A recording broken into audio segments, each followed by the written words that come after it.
The thing that George believed more than anything else was that we are one country and we should have one set of laws that apply equally to every American living in this country. And when it comes to the 14th Amendment, it should not be defined differently in Florida as opposed to Illinois, as opposed to California, as opposed to Massachusetts. He would say, look, you're a citizen of the United States. You're only a resident of a particular state. I've lived in 10 different states in my lifetime. Mass, Vermont, Georgia, Virginia. Why should my liberties be interpreted differently depending upon where I happen to live at a particular time? I'm an American, and I should have the protections that all Americans have. Unfortunately, state governments still had too much power. It was given them by the original Constitution and the Great Compromise between the slave interest and the Northern interest. We really need to have one set of values for all Americans, no matter your color, no matter what state you reside in. Sure, there's a role for states in education policy and local affairs and whatnot, that's fine. But when it comes to the national protections of civil, political, and voting rights, there should be one standard for all. And that was George's signal achievement. Today's guest is going to be Jeffrey Boutwell, a retired international science and public policy specialist and author of the forthcoming book, Boutwell, Radical Republican and Champion of Democracy. Welcome to the show. Thank you, JP. Nice to be here. Well, let's hop right into it. And why don't you give us a little bit of an overview of the book that is coming out? When is that book coming out? January 1st from W.W. Norton. And tell us a little bit about why you decided to write it. Okay. I always have to be careful to limit myself here because the overview could easily extend to 15 or 20 or 25 minutes just because George Boutwell was such an accomplished individual, which is why I think he really needs to be better known by the American reading public and by those people interested in history. I'm a family member of George Boutwell. We both come from New England farming families. My great-great-grandfather was a cousin of George's from southern New Hampshire and central Massachusetts. But I didn't know much about George growing up, even though I grew up in the Boston area. My family never really talked about him, even though he was a governor of Massachusetts and later a congressman and senator, then commissioner of revenue for Lincoln, secretary of the Treasury for Grant, and a number of other things. And it was only really in the last 10 or 15 years that I began to learn more about him. And the more I learned, the more I thought that he really deserved a full-on biography. And I was very lucky in the sense that his home in Groton, Massachusetts, which is about 30 miles west of Boston, his home still exists and is run by the Groton Historical Society, which has preserved all of his papers, even though no historian has ever really come across and looked at them before. So I had kind of virgin territory in going through all of his papers over the last 4 years. And of course, with the extra motivation of being a family member and wanting to do right by one of my forebears, worked on the book for 4 years, and now it's finished. Nice, very nice. And that it's funny you say that about Boutwell and his papers. The book that I have, the Ulysses S. Grant book that I have from Ron Chernow, one of the reasons that he was really capable of writing that book was because of the memoirs that Grant chose to write at the end of his days when he was diagnosed with cancer. And he had, been kind of conned out of a large amount of his money by a business partner, and his wife at the time was going to potentially not have any monetary means to support herself. And the papers being released, Grant was a really good writer for who he was. And how was Boutwell? Is Boutwell's style of writing, was it very engaging? Good question. No, not like Grant. Frankly, that's one of the reasons I didn't get into him sooner than I did, because I did read through his memoirs. He's got a 2-volume memoirs that were published in 1913 or something. I read them and frankly found the writing ponderous a lot of the time. George could be super critical of his colleagues and contemporaries, not very charitable to some of the people he worked with. He was kind of had a real Yankee streak. He was reserved. A lot of attention to detail, was not an attention seeker, but he didn't suffer fools gladly. And when it came to some of his colleagues, he knew he could give as good as he took. Nice. That sounds like my kind of guy right there. And, as I look at some of the things that you had written about him there, it seems as though he had some pretty progressive values, some equity, equality, a lot of his foreign relations or his opinions on the foreign relations. Would you say that his values would be considered more progressive nowadays, or where would you put him on the political spectrum? Before we get into that, I don't want to miss the opportunity to talk about George Boutwell and Ulysses Grant because you brought it up. And there are two really important points to make about Boutwell and Grant. One is that the two of them became very good friends and very close political allies. George met Grant in March of 1864, the famous meeting where Grant comes to the White House to receive his commission as Lieutenant General from Abraham. George was at that reception at the White House. That was when he originally met Grant, and he knew him right up until Grant's death in 1885. And he was such a good friend, George was one of the pallbearers at Grant's funeral in New York City that was witnessed by 1.5 million people. He was in the second carriage behind Grant's catafalque going up the streets of Manhattan toward Riverside Park. So there's a really, really tight connection between Boutwell and Grant that was just a revelation to me in doing the research. The flip side of that, on the other hand, is one of the reasons that George is not better known, and it's precisely what you said about Grant having a terrible reputation as president for a good 100 years after he was president. He ranked near the bottom of whatever, poll was being taken. He was accused of corruption and inattention to policy issues and whatnot. And it's only recently books like Chernow, but also Ronald White has done a really nice biography of Grant and other folks as well, that Grant's reputation has been very much rehabilitated as president over the last 10 to 20 years. And ergo, that has elevated George Boutwell's reputation because he was such a stalwart Grant supporter. So there's just a fascinating weave of material that, to be discovered about Grant and Boutwell.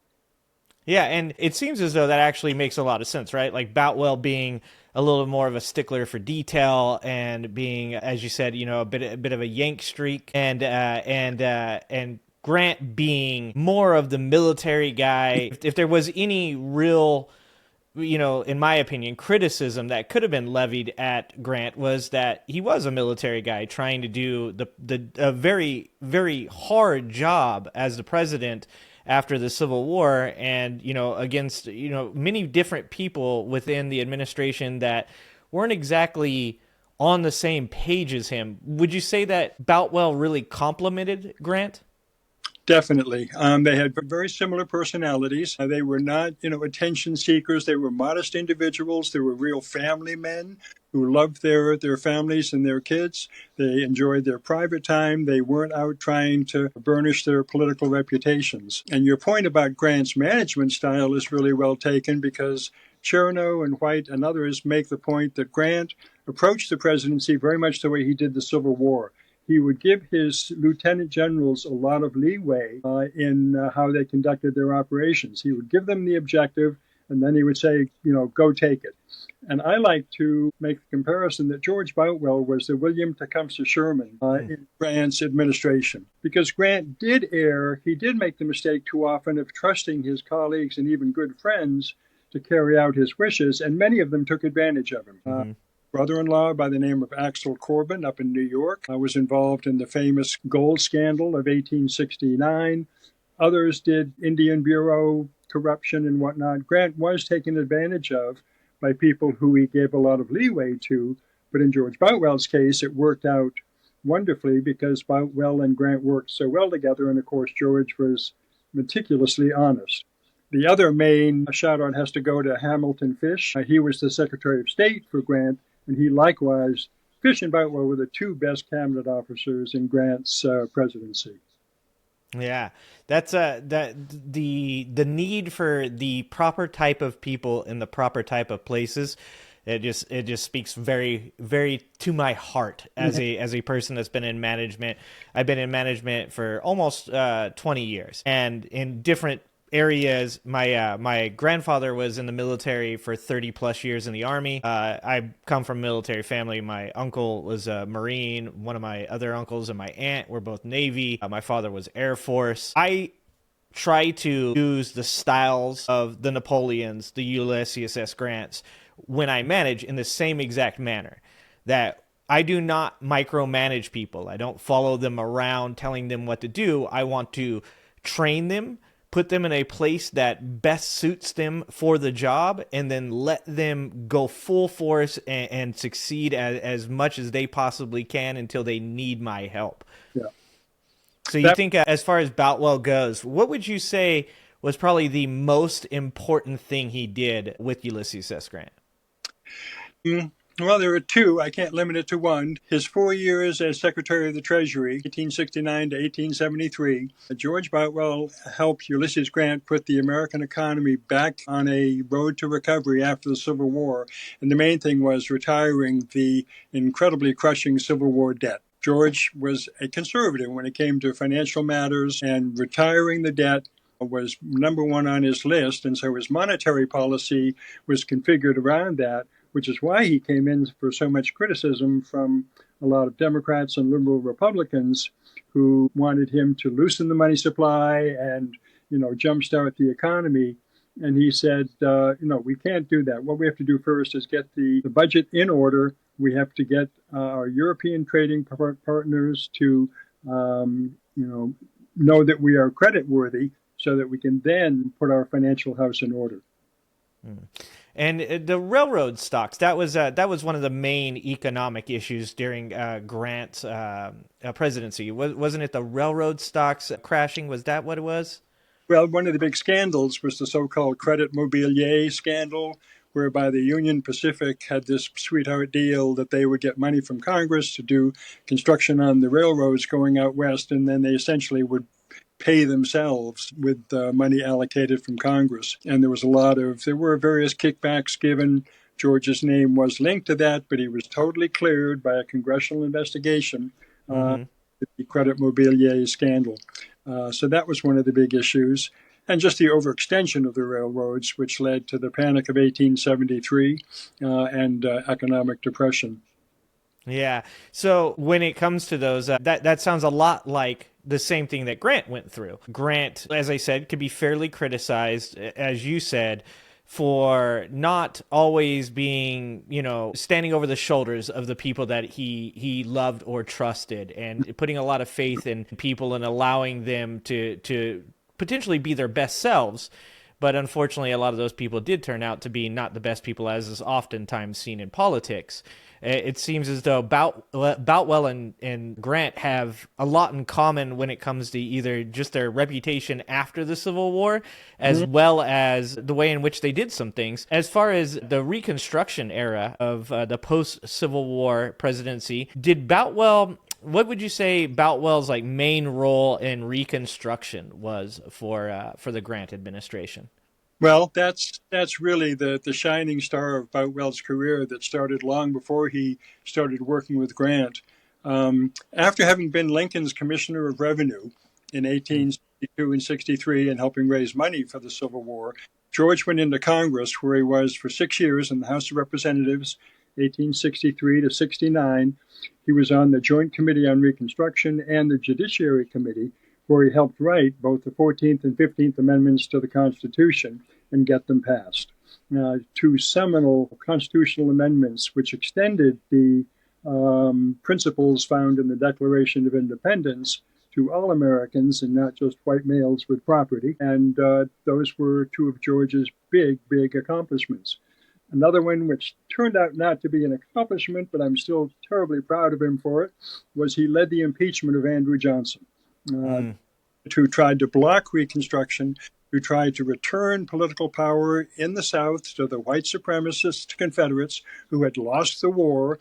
Andrew Johnson tried to rehabilitate and get them back into power as quickly as possible. And there was congressmen like George Boutwell, along with Thaddeus Stevens, who deserves a lot of credit, from Pennsylvania, for standing up to Johnson, for leading Congress to overturn Johnson's vetoes of the Civil Rights Bill, of the Freedmen's Bureau Act, and things like that, so that blacks would have a fair chance of getting their civil and political rights once they came out of slavery.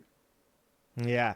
And I don't want to skip over the Abraham Lincoln connection because that's also really important. I mean, I was just, re-looking through my Grant book here and just remembering just the idea that if it wasn't for the existence of the Boutwells, the Grants, the Abraham Lincolns, I mean, the Civil War would have been a completely different war.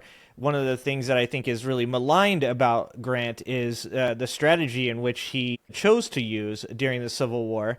And I think that oftentimes when people say that, he was a butcher, that they're misunderstanding what I think Grant understood. And that is that if the war wasn't won within a certain amount of time, the people's patience for the war would have worn thin, and eventually the North would have capitulated to the South, and you wouldn't have the types of freedoms that we do have today. What role did Boutwell play with Lincoln during the actual Civil War?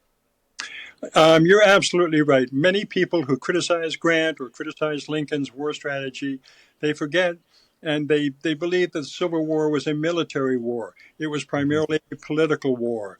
Lincoln had to keep Northern opinion behind him, and that meant moderate and conservative Democrats as well as moderate Republicans who had no love for emancipation or the black slaves. They were just for restoring the Union and bringing the Confederates back in to the Union. And Lincoln constantly had to fight that in 1861, 62, 63, well into 1864. And by extension, Grant had to implement that kind of political military strategy in subduing the Confederacy that would allow Lincoln to retain the political support of the North to ultimately win the Civil War. In terms of George's role in all that, after he left the Revenue Office in April of 1863 and went into Congress, he worked as a radical Republican congressman to support Lincoln in Congress to support emancipation schemes that Lincoln was trying to sell to the North. The book has one particular episode that really has been lost to history, which is very important. I won't get into it now, but it has to do with a speech that George gave in favor of emancipation that's little known but was highly consequential in getting Northern opinion to swing behind emancipation as a military necessity, not just a political moral necessity.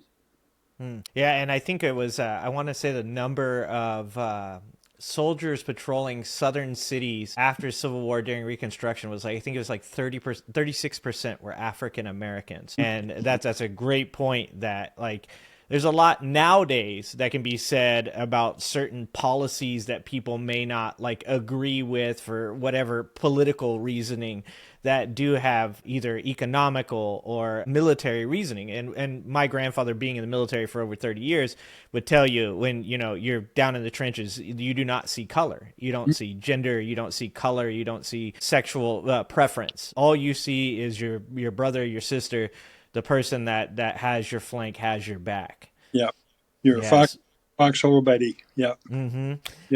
So one thing about something you said there, and there's so many different things I'd like to talk to you about because it is such an interesting era. But you say radical Republican. One of the things that I have conversations with people online pretty frequently is the idea that the Democrats were the bad guys during the Civil War. And obviously, the Democratic Party of the Civil War was the Democratic Party that was stopping African Americans from being able to vote, that was very strong in the South. What would you say to people that say that the Democratic Party of today is the party of the Civil War era Democrats? Do you think that's the same or? Not the same at all. But you can't even draw a straight line from either the Democrats and Republicans of the 1860s to the parties today. They've gone through so many changes and permutations in the last 160 years. And in talking about the Democrats back in the 1850s, I have to remind people George Boutwell started out as a Democrat. He joined the Democratic Party in Massachusetts in the 80s because he came from a farming family. He was against the elite privilege of the Boston Brahmins and the Boston Whigs and whatnot. He was in favor of the 10-hour working law for the workers in the cotton mills of Lawrence and Lowell. He was very much a labor candidate in the 1840s. It was only in the 1850s, when the Democratic Party went really overboard in defending slavery, that George finally said, well, I can't, this is not a home for me anymore. And that's why he joined with others to create the Republican Party. As far as Republican moniker goes, the Republicans in the 1850s and 60s and 70s, as is true today, were made up of a wide variety of progressive, moderate, and conservative elements. You had the corporate and establishment business supporters in the Republicans, but you also had people like George Boutwell, who were looking to institute progressive income taxation and policies that would benefit the farmers and laborers in the country. And so he was called a radical only because he was so far out in front, along with people like Stevens, in promoting black rights. The other moniker that people, or not a moniker, it was a criticism, they were also called black Republicans. And that was not a term of endearment. They're N-word lovers, if I could, that frank. And that term was just used all over the place. They were criticized of wanting to elevate former slaves to the same social position as whites, and they were chastised for that. Yeah, so the reason I say that is obviously radical Republican. That term nowadays means something almost the polar opposite, right? It is.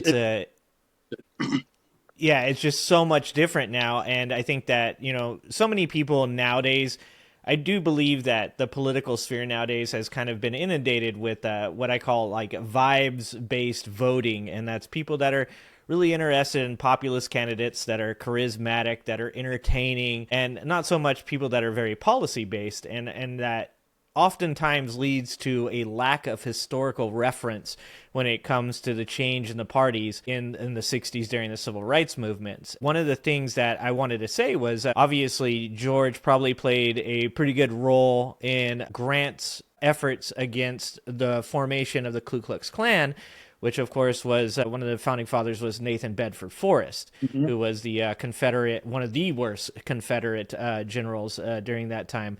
What would you say maybe a couple of George Boutwell's greatest accomplishments were during that era? No, that's an easy one. That's a softball. I've got two instances, right off the top of my head. First one, March 23rd, 1871. George is Secretary of the Treasury. He's sitting in his office in the Treasury building, right adjacent to the White House. He gets a call that the president, Grant, would like him to come over and ride up in his carriage with him to Capitol Hill. What was going on at the time was that Congress was considering what was called the Third Enforcement Bill, or the KKK bill, by which the president would be given extra power, increased power, to send troops into the South, to disperse the Klan in the South, and to protect voting rights for both black Republicans and their white colleagues. George rode up in the carriage with Grant. He knew Grant was wavering, was having kind of the same doubts that Dwight Eisenhower and John Kennedy would have about having to send federal troops to Little Rock and Mississippi and Alabama 100 years later. And George told him to stay firm. You've got to, promote this bill. You've got to get Congress to pass it. Grant stayed firm. It passed a month later, and it was the most successful governmental intervention against the Ku Klux Klan in the history of this country. The Klan was dispersed in South Carolina. There were prosecutions under the Attorney General, Amos Ackerman, who deserves a lot of credit as well. There's a wonderful book, Fergus Bordewich's Ulysses S. Grant and the Klan, or Klan Wars. It's a good, recent, within the past couple of years, look at Grant's campaign against the Klan in the South, and George Boutwell was a big part of it. The other episode I'll tell you about, that was 1871. 5 years later, it's 1876. The country, frankly, is tired of Reconstruction. They're tired of having to send troops into the South. They're tired of having to promote black rights in the South. You've had an economic depression. They just want to get back to the business of America, being a business. It's the centennial year, 1876. They want to look ahead. They're tired of fighting the Civil War. And people like George Boutwell said, well, I'm sorry, you may be tired, but it hasn't been won yet. We have to continue fighting.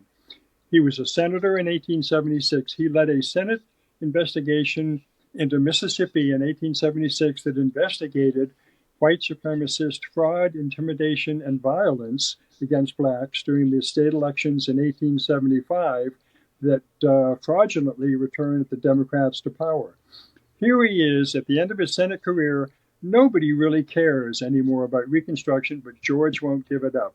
He produces a 2,000-page report about all of the crimes and misdemeanors of the white Democrats in the South. That report is readily available today on the web. All you have to do is Google 1876 Mississippi report, and you can see the testimony that George took from all of the victims of white supremacist violence in Mississippi in 1875. When he got his teeth into an issue, he just wouldn't give it up. And when you reference the Democrats fraudulently being reelected to the presidency, are you referencing Rutherford B. Hayes versus Tilden? No, that's different. I was talking about state elections in Mississippi in 1875, by which they regained their congressional seats and county offices and whatnot. The 1876 election between Hayes and Tilden, that involved fraud as well, because a number of states with black majorities, like Louisiana and South Carolina, blacks were prevented from voting, and those states ultimately went to Tilden. He did win the presidency through some last-minute bargaining, the so-called Compromise of 1877, but certainly there was plenty of fraud to go around that gave Tilden more electoral votes than he deserved. Yeah, because that was the same thing, right? There was a lot of intimidation of black voters. And as you said, luckily there was the behind-the-scene negotiations in the 11th hour to suss out the details of that. But there was, even today, Tilden and Hayes oftentimes will be brought up in certain conversations I have about, recounts and slates of electors and things like that. And I just you can't put a value on people like Ulysses S. Grant. You can't put a value on people like Abraham Lincoln or Boutwell, because the KKK as it stands today is still very much still alive, very much still out there doing work. I just finished Joe Moore's book, Broken Badges and White Robes. Have you heard of that?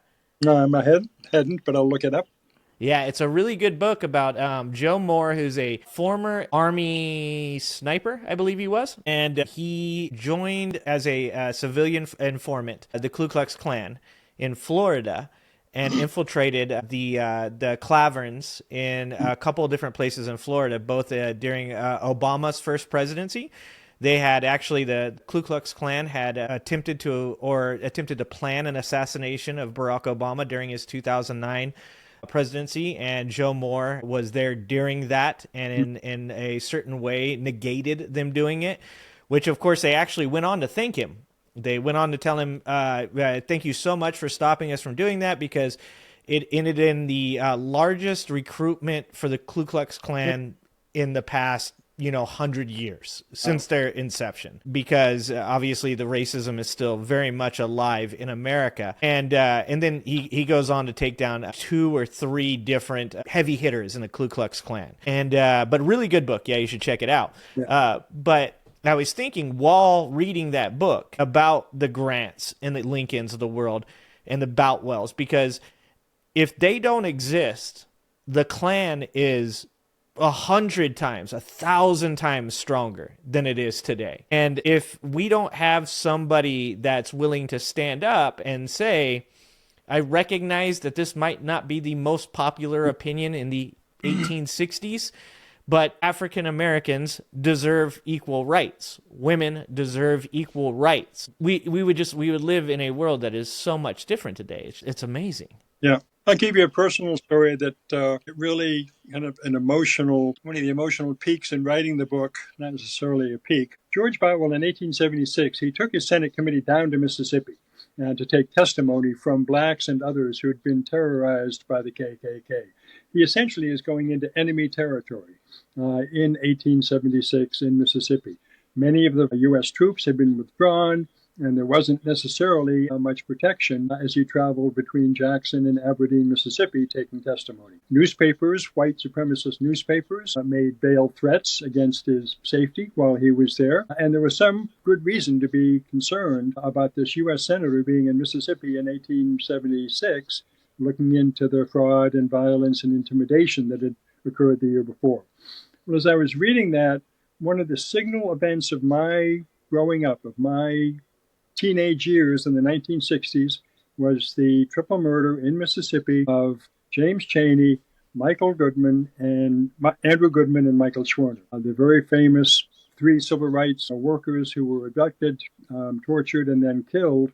And all of that happened in exactly the same area that George Boutwell had been in 90 years before, investigating white supremacist violence. So your point about, it hasn't gone away. It's a virus, a cancer in this country that we continue to have to be vigilant about and to combat is still there. And that was brought vividly home to me by comparing these two instances of George Boutwell in Mississippi in 1876, and then my remembering, the horror that I felt as a teenager in 1964 at the murder of civil rights workers. Yeah, if it almost seems like it's a cycle of sorts, right? Like there seems to be a story that seems to end and then start over and over again, especially at least in our culture. And that story has some really important figures, whether it's Lincoln or Grant or Boutwell or Joe Moore. It just seems like there always needs to be this central figure that has, the best for people in mind, the want for equality, whether it's women's suffrage or if it's African American rights. One of the things I was just listening to something the other day, and they were talking about when the military went in after the Civil War for Reconstruction, and I'm struggling to remember, it wasn't Sherman. His name sounds just like Sherman. God, I'm forgetting it. Ulysses S. Grant's one of his other very important generals. Philip Sheridan. Thank you. Yeah, Philip Sheridan. I believe it was Sheridan. Yeah, in Louisiana. There you go. Yeah, you want to tell that story? Yeah, well, I can tell that story in the sense that one of the main motivations, or one of the spurs that made me know I had to write this book, there's a great book called Redemption, The Last Battle of the Civil War, by Nicholas Lemann, Lemann. He's a writer for The New Yorker, former head of the Columbia School of Journalism. And it's all about the violence, the white violence in Louisiana and Mississippi, the Colfax massacre in 1873. But Philip Sheridan's attempts to use U.S. troops to put down that kind of white supremacist violence. George Boutwell figures fairly prominently in that book, Redemption, The Last Battle of the Civil War. And I read it and I said, I didn't know any of this. I've got to look more into this guy because there's a lot to be told, not just his relationships with Lincoln and Grant and others. Haven't even gotten into Teddy Roosevelt yet. Yes, Philip Sheridan was an absolute hero trying to combat white violence in Louisiana in the 1870s. Yeah, and one of the things that when I was listening to this podcast, they were saying was, obviously we all very much respect Rosa Parks and what Rosa Parks did. But during that time, Sheridan I believe he had written back to Grant when Grant was talking about sending in certain elements to Louisiana. And he said, don't worry about it. There are non-segregated trolleys running as we speak. Mm-hmm. And so that was seen as like the real first move towards that. Like, we're not going to accept that you don't want to accept equality. You're gonna get it, or you're gonna have to find somewhere else to go. Yeah. And Grant and Boutwell, fought that battle right up until the very end when they left office in March of 1877. And as I said before, by that point, the country was tired of it. And when Rutherford B. Hayes came into office, he didn't have nearly the interest in supporting black rights in the South. And that's when things really started to nosedive. And of course, that led to Jim Crow in the 1880s and 90s and all the way into the 20th century. And then Jim Crow, once again, the laws themselves named after a founder of the Ku Klux Klan. As far as Teddy Roosevelt goes, because I'm a big Teddy Roosevelt fan too. He's one of the giants of history. Right. I was surprised to see, and maybe you can explain a little bit of this to me without giving away too much of the book. He was opposed by Boutwell when it came to the annexation of the Philippines? Philippines, yeah. Teddy Roosevelt was a wonderfully progressive politician, the trust buster who went after big corporate interests, and he tried to protect the little guy. But Teddy Roosevelt was also an imperialist. Think of the Rough Riders in Cuba. He wanted to annex Cuba, but that was just a bridge too far. But after the Spanish-American War and after he took over the presidency when McKinley was assassinated, yes, TR sent troops, many thousands of American troops who fought and died in the jungles of the Philippines trying to, militarily annex the country. George Boutwell's position had always been for decades and decades, yes, we need overseas relationships, we need trading relationships, we need to increase our merchant marine, but we don't need to physically occupy countries that are 8,000 miles away. It's not going to work. And so that's why he opposed Teddy on the annexation of the Philippines, even though he agreed with Roosevelt on many of the domestic issues. I don't think there's any better reason to oppose Teddy than exactly what you just said. It makes zero sense for Americans to be attempting to control every element of the globe when, the obvious answer to this question of how do we both influence the world towards being more democratic and more fair and more equal is to help. To be there, to add assistance or give assistance and give support to these countries instead. Yeah. I've got a fun little story very quickly about that. Yeah.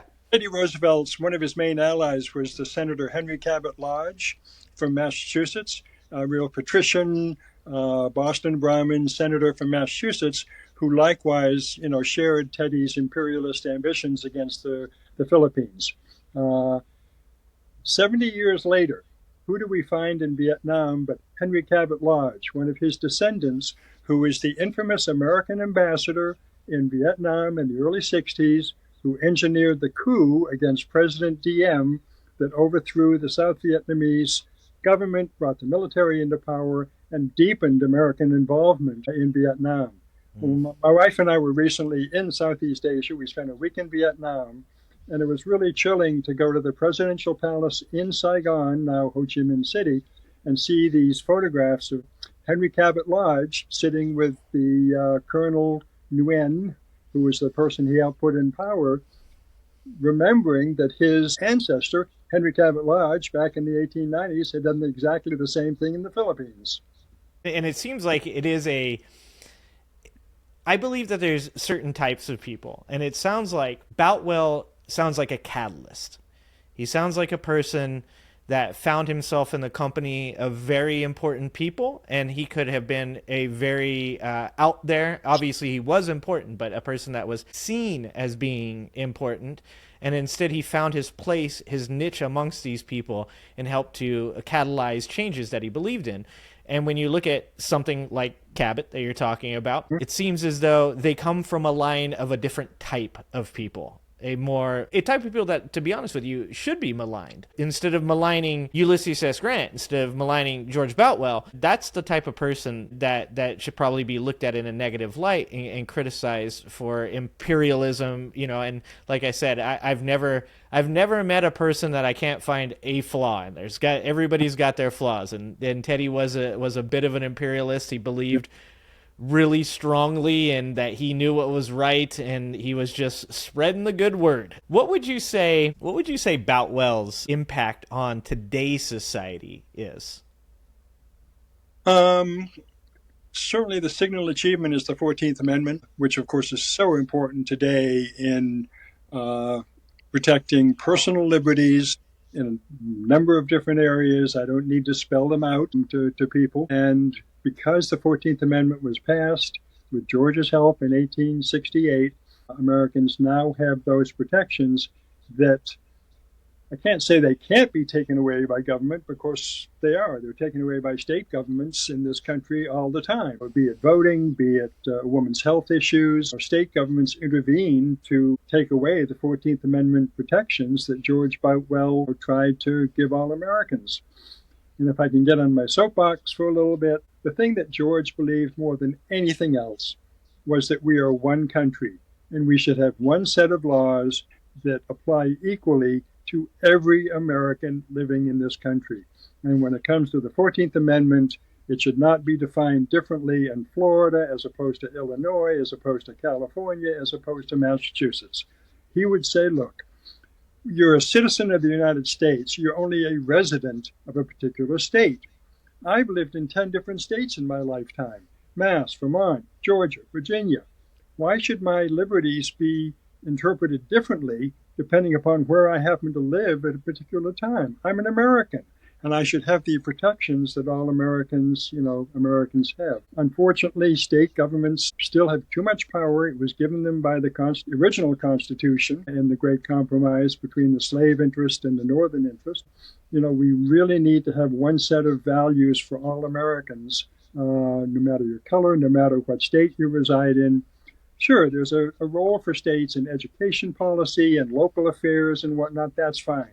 But when it comes to the national protections of civil, political, and voting rights, there should be one standard for all. And that was George's signal achievement. Yeah, he had a point of view that it was that the state kind of had a little too much power. That's what you're saying? Yeah. Yeah. And he would say they still do. Yeah, and I think that you using women's access to healthcare is the most pertinent example that you can. This is something that I've talked about ad nauseum in my shows, is that it should never be a question of whether or not a person should have access to healthcare, and that definitely should not be determined by the state that you live in. Yeah. I live in California. So I'm lucky enough that the majority of the things I believe in are also espoused by the government that rules my state. But it's scary to think, I have a daughter. It's scary to think that if my daughter were to go to college in Tennessee, she might not have access to healthcare. It's scary to think that if my daughter chose to go to Texas, that she might not have access to healthcare. And I think that we've seen so much in the recent past of women, all the way up to and including a 10-year-old that had been assaulted, having to leave the confines of the state of Ohio to find health care. And I once again believe that people like Boutwell, they exist in a line of other good people. They come from that stock. Do you think there's anybody like Boutwell today? Ooh. Yeah. There are a couple of congressmen who are principled. They put principle above party. They put the needs of individual Americans above party interests. I think Adam Schiff is somewhat along those lines. I'd have to give it more thought to see who really fits the bill. But yes, there are people like that who totally, what's the word I want to use, typify the concept of public service. They're not in it for themselves. They're not in it to make a name for themselves or to get rich.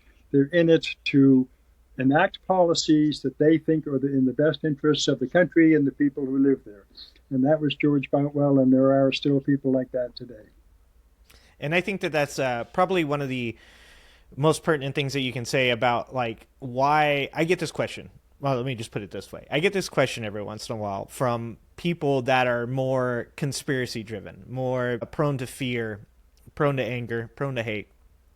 And they say, how could you trust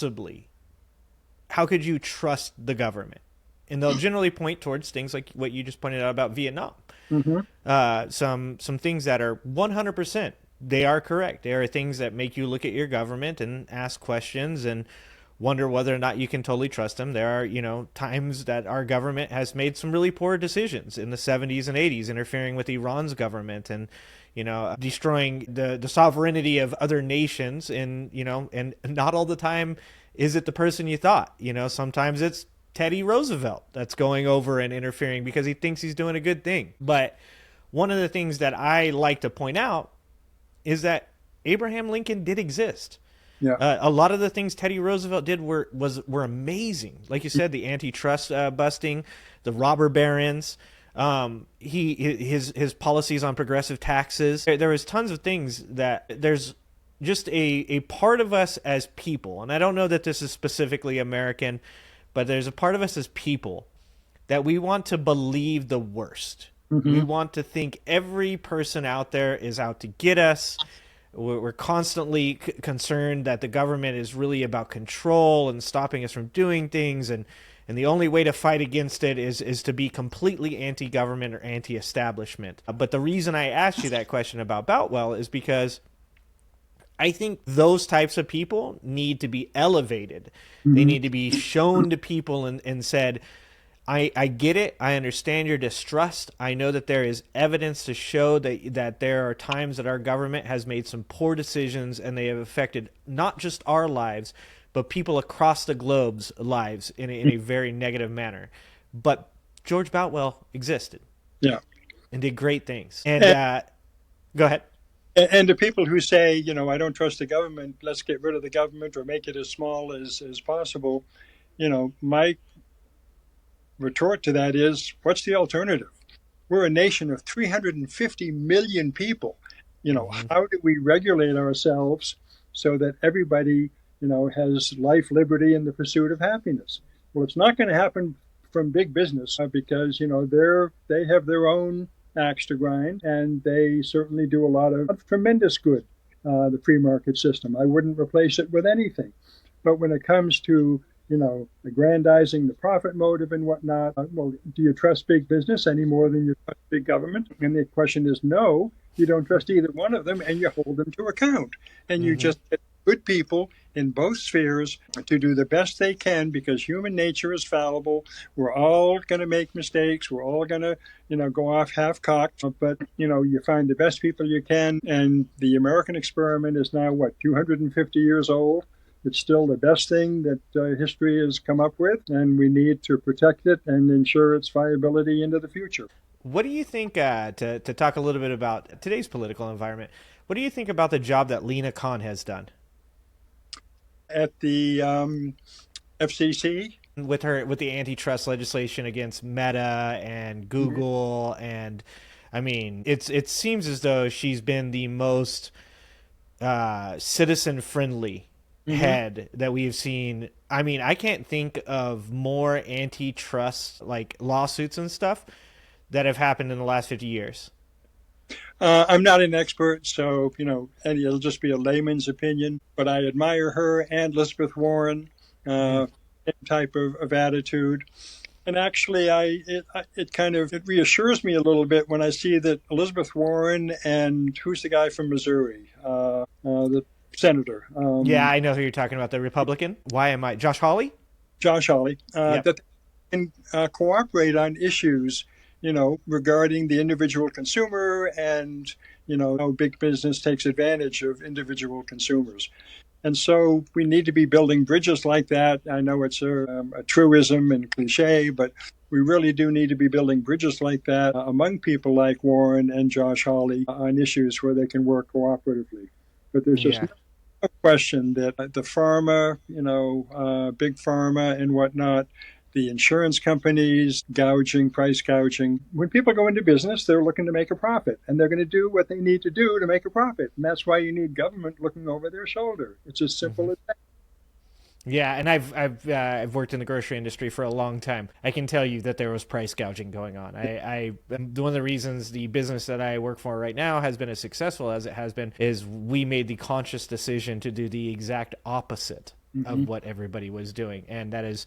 I believe in symbiosis. I believe when you have a business, the best way to become successful is by taking care of your consumer, taking care of your customer, Yep. and we've seen great success from that because I think that it shows like an honest like attempt at being a part of something rather than taking advantage of something. What do you think?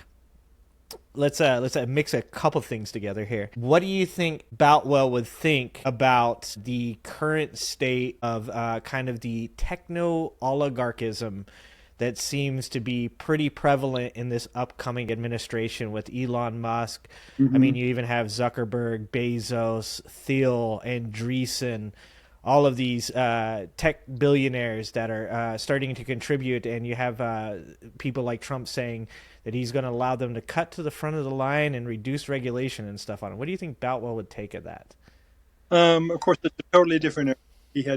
George would have had no concept of the technological oligarchy that we have today. I guess the only thing to say really is he was against concentrations of power, and especially economic and corporate power.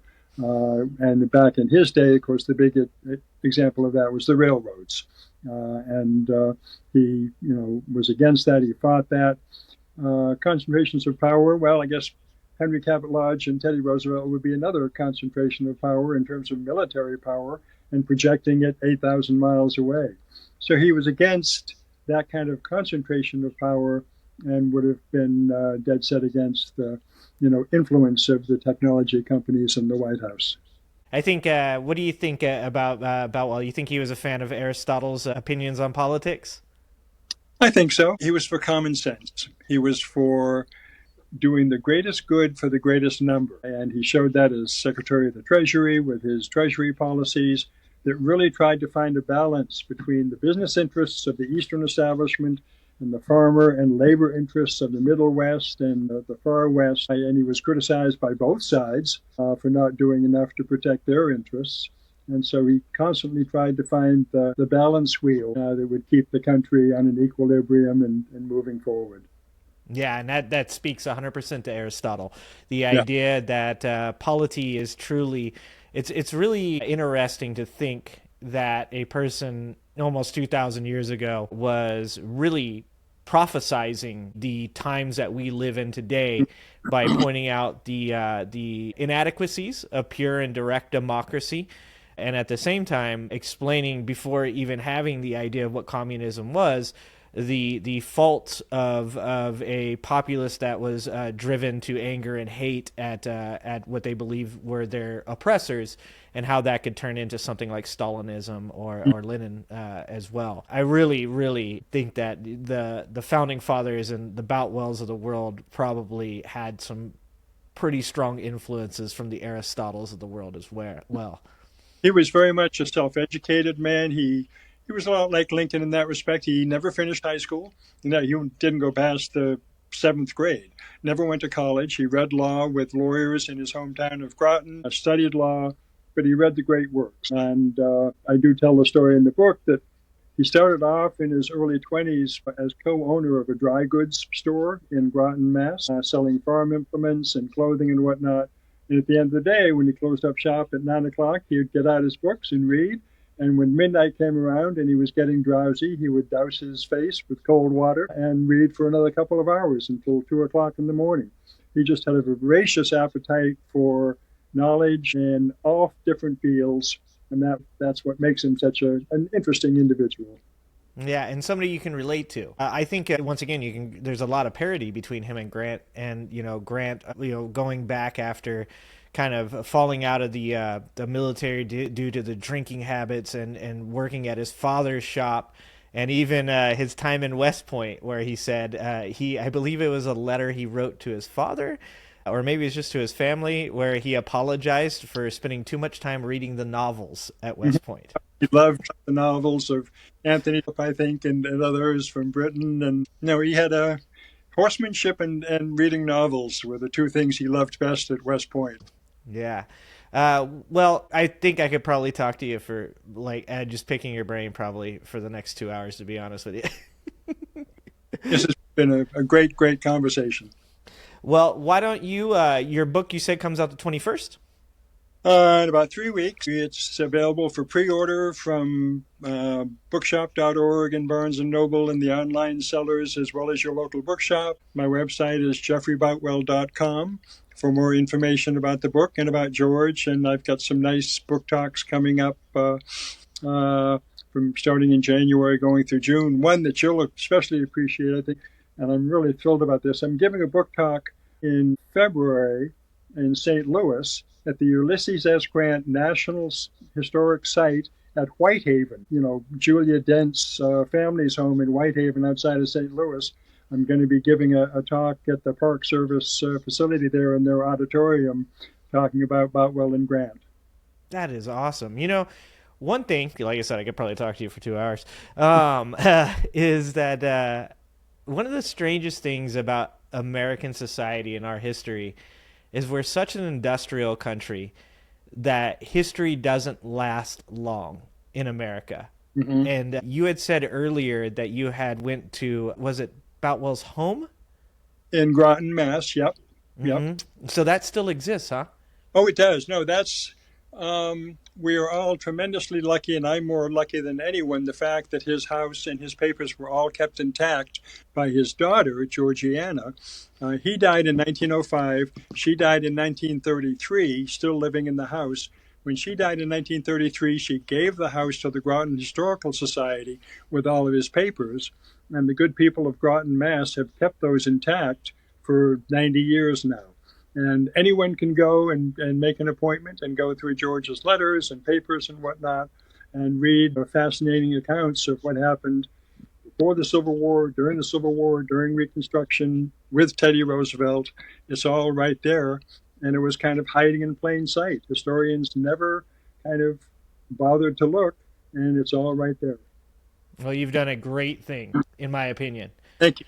Yeah, I've said this just recently speaking to, I believe it was Stephen Robinson. History is what it is, but the future is determined by the stories of history. And one of the things that I think I've really appreciated the most about getting to do this podcast is I've spoken to people who have worked in the Nixon administration, and Lowell Bayer, who was part of the Endangered Species Act. I've spoken to Ira Shapiro, who worked for 40 years covering the Senate with Mitch McConnell and all of those guys. I've talked to people that have worked with the Obamas, the Clintons, Jimmy Carter, so many different people.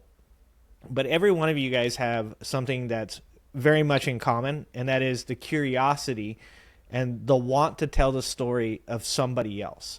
Mm-hmm. And that is, in my opinion, like, there is something to that is so important. Yeah. We have to keep telling stories, and we have to keep telling stories about people that have done really positive things, because there's always going to be people that are doing negative things. The Ku Klux Klan ain't going anywhere anytime soon. Yep. So thank you very much. Just as a coda to that, history doesn't stop. And I may have written this book on George Boutwell, the first major biography, but it's not the last word. Other people will be going to his papers, finding out things that I, never stumbled across, and they'll just continue the story as it goes forward. And of course, the biggest example of that we had was Ulysses Grant. Mm-hmm. 80 years, Grant was demonized and denigrated and criticized and considered butcher and drunkard, as you said, and everything else.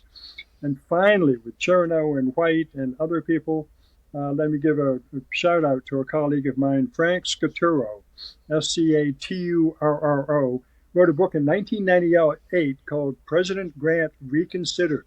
It really was the first volume, not a big book, not like Chernow's, but the first volume that really said, guys, we need to take a second look at Ulysses Grant. And then all the other books followed from that.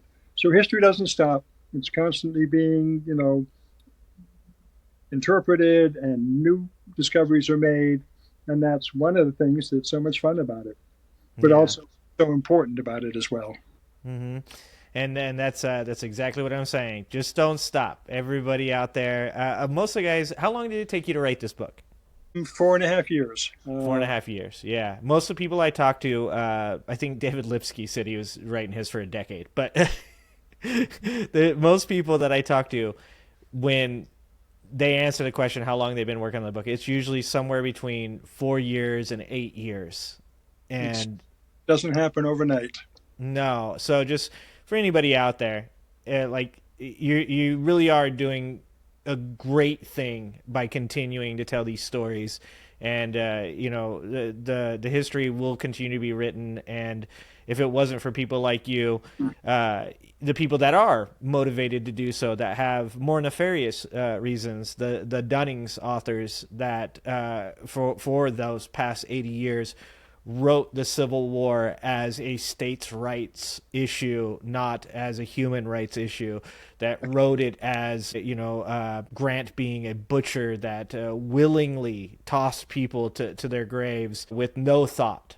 That would be the history if it wasn't for people like yourself.